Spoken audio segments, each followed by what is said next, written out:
Hello students, I hope you all are doing well. So students, आज हम BPAG 173 जिस book का नाम है ई गवर्नेंस, आज हम उसकी यूनिट 1 को डिस्कस करेंगे। Information and communication technology and introduction. इसमें हम 4 टॉपिक कवर करेंगे। सबसे पहले introduction, second emergence of information and communication technology in India, third application of ICT। इसमें ICT का मतलब है information communication technology. And last हम पढ़ेंगे इंफॉर्मेशन सिस्टम।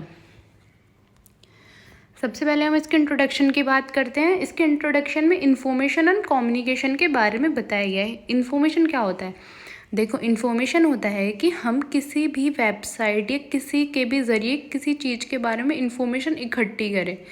फॉर एग्ज़ाम्पल, हमें कोई कुछ जानना है, मतलब हमें जानना है कि भाई अगर इस मान लो फॉर एग्ज़ाम्पल दिल्ली पुलिस के फॉर्म निकले हैं या नहीं, हमें ये जानना है। तो हम कहाँ से पता चलेगा? या तो हम गूगल से सर्च करें, ठीक है, या हम किसी से पूछें, जब भी हमें उस चीज़ के बारे में क्या होगी, इन्फॉर्मेशन पता चलेगी।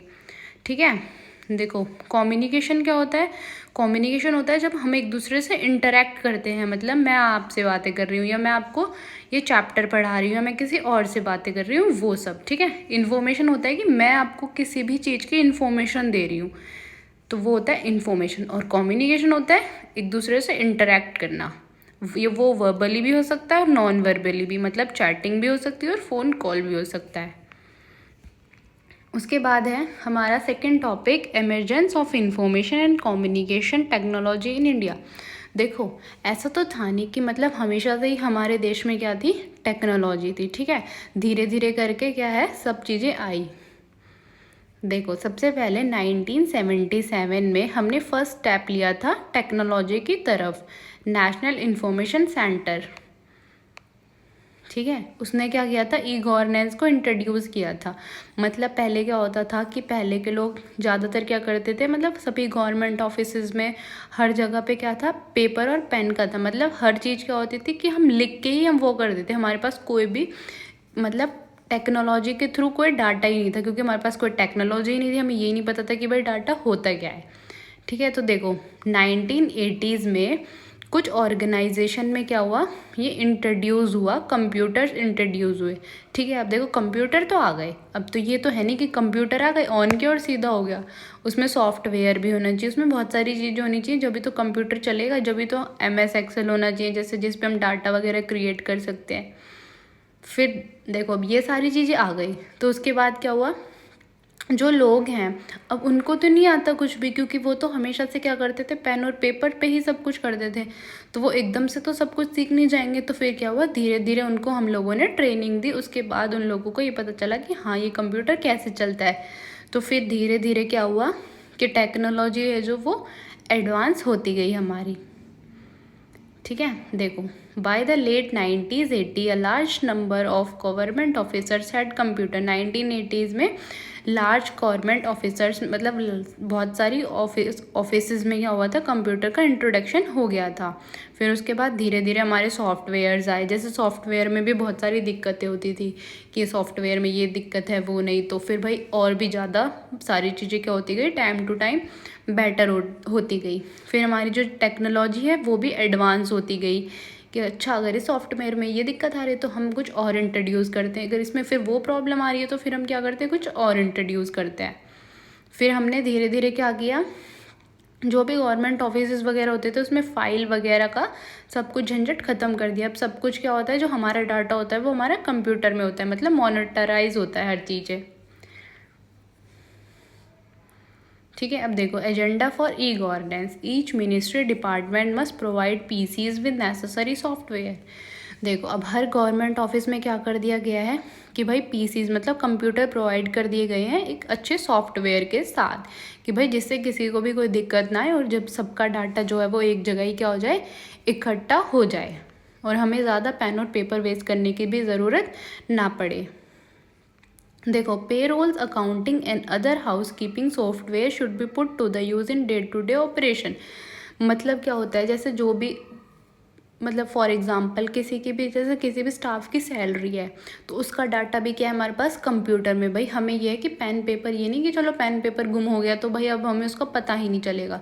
अगर हम कंप्यूटर में कोई भी चीज़ कर देते हैं और उसको सेव कर देते हैं तो वो हमारी हमेशा ही उसी में रहती है।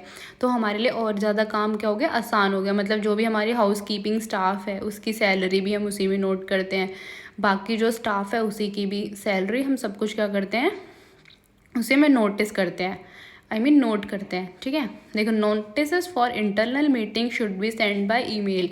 पहले क्या होता था कि भाई सबको अलग अलग बताना पड़ता था कि भाई कल मीटिंग है ऑफिस में, कल मीटिंग है ऑफिस में इतने बजे है।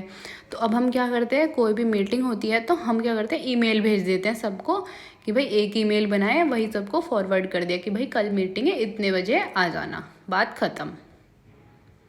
ठीक है, अब देखो submission of applications of leaves for going on tours. मतलब पहले लोग क्या होता था कि भाई बड़े वाले ऑफिसर को अलग बतानी है कि हम कल छुट्टी पे हैं, उसको अलग बतानी है कल हम छुट्टी पे हैं, हमें यहाँ जाना है वो जाना है। तो अब हम क्या करते हैं कि हम कोई भी छुट्टी की एप्लीकेशन या कुछ भी होता है तो वो हम उसकी लीव क्या है, हम ऑनलाइन सबको फॉरवर्ड कर देते हैं। इससे हमारा टाइम भी बचता है और पेपर और पेन का भी काम ख़त्म हो जाता है। और ईच मिनिस्ट्री की क्या कर दिया हमने, अपनी खुद की वेबसाइट बना दी है। मान लो कोई भी ऑफिस है उसकी खुद की वेबसाइट है कि अगर तुम्हें उसके मतलब उस पर कोई भी तुम्हें इन्फॉर्मेशन चाहिए किसी भी चीज़ के बारे में तो आप उस वेबसाइट पे क्लिक करो और आपको सारी इन्फॉर्मेशन मिल जाएगी। अब आपको ये नहीं कि ऑफिस में जाके ही पता करनी है कि इसकी ये इन्फॉर्मेशन है, उसके बारे में ये वो। अब सब कुछ क्या हो गया, डिजिटल हो गया है। ठीक है, और देखो क्या हो गया कि कुछ लोगों को क्या है कि इंग्लिश पढ़नी नहीं आती, तो अब हमने क्या किया है कि हमने हिंदी का वर्ज़न भी क्या कर दिया है, अपडेट कर दिया है। मतलब जो वेबसाइट है उस पर हिंदी में भी होगा और इंग्लिश में भी होगा। देखो नेक्स्ट टॉपिक है application of ICT. ICT means information communication technology. ठीक है, इसमें देखो हमने ना हैरी जो है उन्होंने 4 चीज़ों के बारे में बात करी। सबसे पहले information service, second communication service, third transaction, fourth registration and fifth integrated application. सबसे पहले देखो इंफॉर्मेशन सर्विस। इंफॉर्मेशन सर्विस क्या होती है, देखो हमें किसी भी चीज़ के बारे में इंफॉर्मेशन चाहिए, वो हम कहीं से भी कलेक्ट करें उसको हम बोलते हैं इंफॉर्मेशन। मतलब जो रॉ सर्विस होती है ना, रॉ मटेरियल होता है जैसे, वैसे ही रॉ डाटा होता है, उसको हम बोलते हैं इंफॉर्मेशन सर्विस। ठीक है, the most familiar example is telephone. A large number of call centre can be reached by telephone. मतलब इसका सबसे एग्जाम्पल है टेलीफोन। मतलब कॉल सेंटर जो है वो क्या करते हैं, टेलीफोन के द्वारा एक दूसरे को इन्फॉर्मेशन प्रोवाइड करते हैं। मतलब देखो जैसे हमें कहीं भी एडमिशन लेना होता है तो हम क्या करते हैं, उस कॉलेज में या उस स्कूल में हम फ़ोन करते हैं कि भाई हमें इस क्लास में एडमिशन लेना है तो क्या क्या प्रोसीजर है, तो उसको बोलते हैं इन्फॉर्मेशन लेना। सेकेंड है कम्युनिकेशन सर्विस। देखो there are various forms of communication service and application and important distinctions that can be drawn in this except is between Cynroses and Einroses application। देखो इसमें ना 2 तरह की एप्लीकेशन बताई गई हैं, एक है Cynrosons और एक है Acynrosons। देखो Cynrosons क्या होता है, Cynrosons communication involve the stimulation presence of the participant in the communication process, for instance a phone call। मतलब इसमें होता है कि जैसे कोई भी जो है सर्विस, कोई भी कम्युनिकेशन वो हम फ़ोन कॉल के द्वारा, मतलब कि हमें कोई भी इन्फॉर्मेशन चाहिए तो हम क्या करते हैं, एक दूसरे से बात करके वो इन्फॉर्मेशन ले लेते हैं। इसका सबसे बेस्ट एग्जांपल है टेलीफोन सर्विस। ठीक है, या फिर क्या होता है कि ज़रूरी नहीं है कि हम बात करके इन्फॉर्मेशन लें, हम क्या कर सकते हैं, मैसेज के थ्रू भी हम वो सर्विस ले सकते हैं। ठीक है, देखो example of Cynrosons applications are chatting and video conferencing. मतलब इसका सबसे अच्छा एग्जाम्पल है चैटिंग और वीडियो कॉन्फ्रेंसिंग। मतलब भाई कि हम फेस टू फेस देख के और हम बात कर सकते हैं वीडियो कॉन्फ्रेंसिंग के थ्रू। ठीक है, देखो chat is an application that enable 2 person connected to the same network. Chat वो है कि भाई आपको इंस्टेंट रिप्लाई करना है, उसको हम बोलते हैं चैटिंग प्रोसेस की। मतलब मैंने आपको मैसेज किया और आपने मेरे को किया, साथ साथ हम एक कन्वर्सेशन ख़त्म कर रहे हैं। ठीक है, और एनारोजम का एग्जाम्पल है मेल। ठीक है, देखो the best known example of एनारोजम communication application is electronic mail. देखो इसको हम सिंपली समझते हैं कि साइनरोसम क्या होती है, जैसे चैट या फिर वीडियो कॉन्फ्रेंस के थ्रू हम बात कर सकते हैं, मतलब कम्युनिकेट कर सकते हैं। क्योंकि कम्युनिकेशन के भी आजकल बहुत सारे तरीके हैं। देखो जैसे फ़ोन कॉल है, वीडियो कॉल है, चैटिंग है, मेल है, और भी बहुत सारे हैं। तो सबसे अच्छा एग्जाम्पल साइनोरॉसम का है वीडियो कॉल एंड चैटिंग, और एनारॉसम का सबसे अच्छा एग्जाम्पल है मेल। देखो अब ट्रांजैक्शन और रजिस्ट्रेशन सर्विस क्या होती है। देखो ट्रांजैक्शन सर्विस होती है कि जैसे जो डे टू डे सर्विस होती है ना हमारी, मतलब कि फॉर एग्जांपल जैसे हमारी जो लेबर है तो उनको हमें क्या करना पड़ता है, डे टू डे पे करना पड़ता है। तो उनकी जो भी सैलरी हम पे करते हैं वो हम रोज़ की रोज़ भाई लिखे नहीं, मतलब फॉर एग्जांपल हम कंप्यूटर में उसको फिक्स कर ले कि आज भाई हमने इसको इतने पैसे दिए, आज की तारीख में इतने, तो हमारे पास क्या होगा, उसका रिकॉर्ड रहेगा। ये हमारी क्या होती है, इंटरनल और एक्सटर्नल दोनों एप्लीकेशन होती हैं। ठीक है, इसमें हमारा देखो क्या इन्वॉल्व होता है, इसमें हमारा प्लानिंग मॉड्यूल इन्वॉल्व होता है, फाइनेंशियल एडमिनिस्ट्रेशन और ERP सिस्टम। ठीक है, देखो external application it has to do above all with collecting information from consumers, मतलब इसमें जो भी इंफॉर्मेशन है वो हम कहाँ से कलेक्ट करते हैं, कंज्यूमर से या फिर किसी भी अदर ऑर्गेनाइजेशन से हम उसको कलेक्ट कर सकते हैं। इसके बाद है इंटीग्रेटेड एप्लीकेशन। देखो application that integrates application communication and register service are called integrated application. देखो सिंपली समझो, इंटीग्रेटेड एप्लीकेशन क्या होती है, मतलब कि फॉर एग्जांपल मैं भी क्या कर रही हूँ, मैं एक स्कूल में पढ़ रही हूँ, तो स्कूल के पास क्या होगी, मेरी सारी इन्फॉर्मेशन होगी और एक ही प्लेटफॉर्म पे होगी वो इन्फॉर्मेशन, मतलब कि मेरे बारे में सबकी, मैंने 12th यहाँ से करी, 10th वहाँ से करी, 11th वहाँ से करी, इसमें इतनी परसेंटेज है, मेरा आधार कार्ड, मेरा पैन कार्ड, सब कुछ उन्हीं के पास होगा एक ही प्लेटफॉर्म पे। जैसे हमें कुछ भी स्कूल से डॉक्यूमेंट्स करवाने होते हैं तो हम क्या करते हैं, एडमिनिस्ट्रेशन में जाते हैं, उनके पास हमारा सब सारे डॉक्यूमेंट्स ऑलरेडी होते हैं, उसको बोलते हैं इंटीग्रेटेड, मतलब किसी भी चीज़ को एक जगह इकट्ठी करना इज कॉल्ड इंटीग्रेटेड सिस्टम। ठीक है, जैसे फॉर एग्जांपल हमें किसी भी चीज़ के या किसी भी कॉलेज के बारे में हमें इन्फॉर्मेशन चाहिए कि भाई कितने साल पहले कॉलेज बना था, इसको क्या रूल्स हैं, क्या रेगुलेशंस हैं, क्या इसके गूगल रेटिंग्स हैं, इसमें क्या क्या चीज़ें हैं, कौन कौन से कोर्सेज़ हैं, ये सब। तो हम क्या करते हैं, उसकी वेबसाइट पे जाते हैं, उस पर क्लिक करते हैं तो हमें उस चीज़ के बारे में सारी इन्फॉर्मेशन मिल जाती है, उसको बोलते हैं हम इंटीग्रेटेड।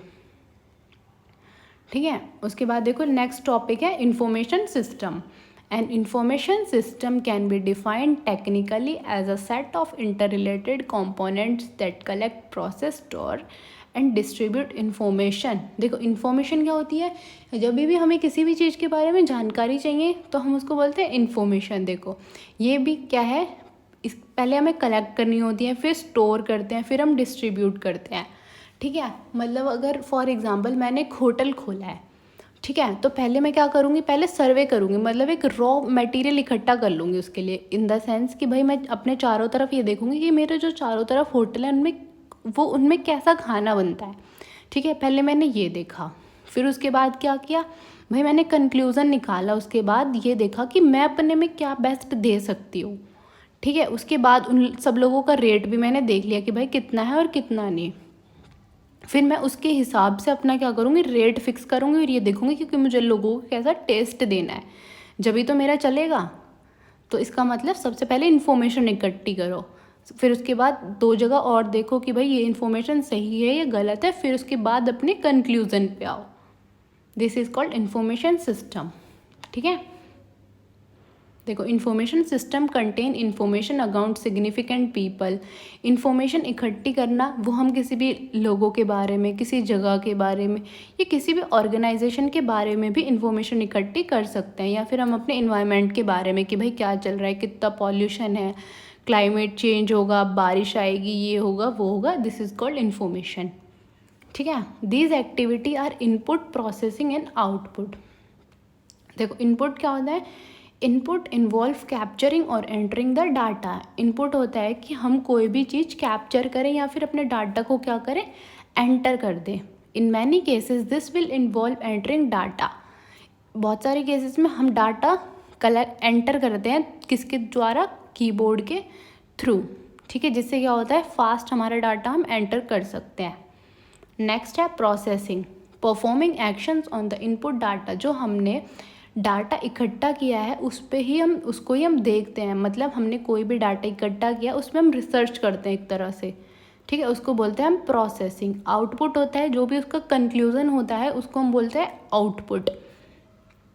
ठीक है, देखो अब मैं फॉर एग्ज़ाम्पल मुझे एक स्कूल खोलना है, तो मैं पहले ये देखूँगी कि भाई जो हमारे आसपास स्कूल हैं, फॉर एग्ज़ाम्पल मेरे आसपास 10th तक के स्कूल हैं और हमारे एरिया में कोई भी 12th तक का स्कूल ही नहीं है। तो ये जो इन्फॉर्मेशन मैंने इकट्ठी करी कि हमारे आसपास कोई भी 12th तक का नहीं है, तो उसको क्या बोलेंगे हम? इनपुट। ठीक है, इसको बोलेंगे हम इनपुट। प्रोसेस, फिर मैं ये डिसाइड करूँगी कि मुझे अपने में क्या करना है, मतलब अपने स्कूल जो खोलूँगी मुझे वो कहाँ तक का खोलना है, और फिर मैं देखूँगी कि जो फ़ीस स्ट्रक्चर है वो कितना है दूसरे स्कूलों में, उसी हिसाब से मैं अपने क्या करूँगी, फ़ीस स्ट्रक्चर डिसाइड करूँगी।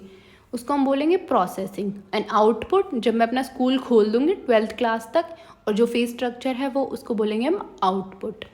इसमें तीनों चीज़ पहले मैंने क्या किया, पहले मैंने अपने चारों तरफ देखा कि कैसे स्कूल हैं और क्या फ़ीस स्ट्रक्चर है। उसके बाद मैंने क्या किया, मैंने अपना डिसाइड किया कि मतलब उस इन्फॉर्मेशन पे रिसर्च करी और ज़्यादा, और उसके बाद आउटपुट, मतलब मैंने अपना खुद का स्कूल जब खोल दिया, इज कॉल्ड आउटपुट। ठीक है, उसके बाद देखो नेक्स्ट टॉपिक है components of information system. Information system के components, organisation, management and IT are 3 dimension of information system के 3 डायमेंशन है, organisation, management and information technology. सबसे पहले हम क्या पढ़ेंगे, organisation.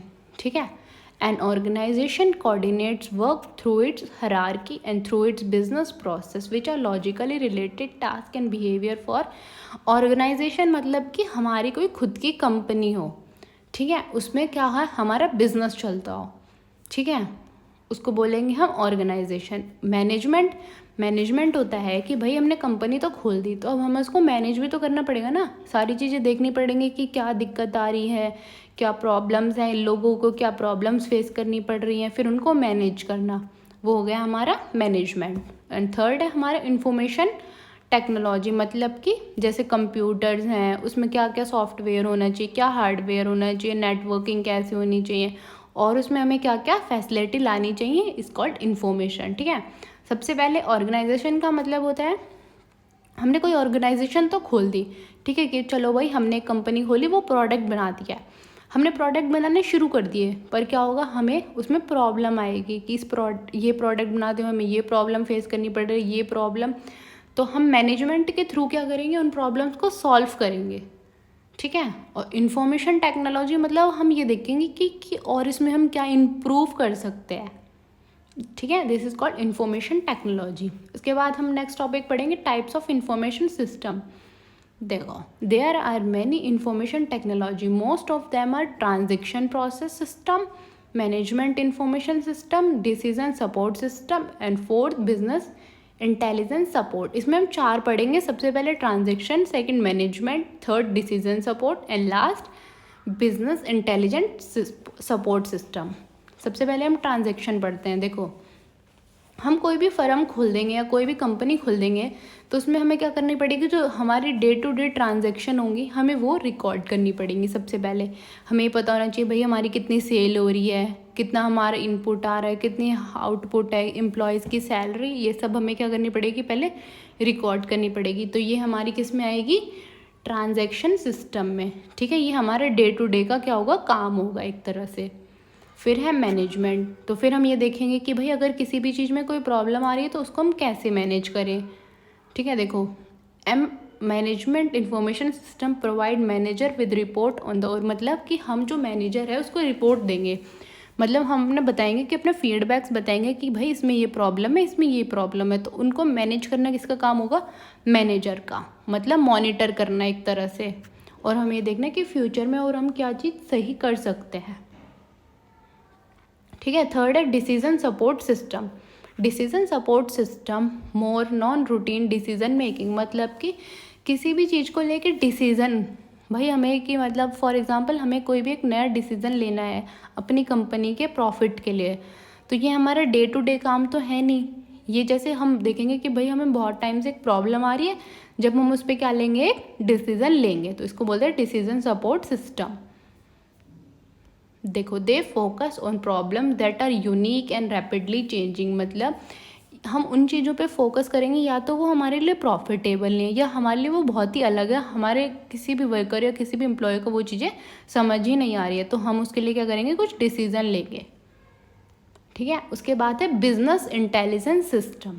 Business intelligence system is a contemporary information system for data and software tools for organization, analyzing and providing access to data to help managers and other enterprises users to make more information decision। मतलब business intelligence system हमारे contemporary information system होता है जिसमें हम क्या करते हैं, अपना डाटा को किसी भी सॉफ्टवेयर में ऑर्गेनाइज करते हैं, फिर हम उसको चेक करते हैं। ठीक है, और फिर हम उसका एक्सेस प्रोवाइड करते हैं किसको, मैनेजर को या फिर किसी भी एंटरप्रेन्योरशिप को, मतलब इंटरप्राइज को, किसी को भी हम वो इन्फॉर्मेशन क्या करते हैं कि हाँ भाई हमारे इसमें ये डाटा है, हमारा ये सब प्रॉब्लम है, अब हम इसको सही करने के लिए या फिर अपने बिजनेस में प्रॉफिट लाने के लिए हम और क्या कर सकते हैं। ठीक है, इसमें हमने 4 टॉपिक्स पढ़े हैं।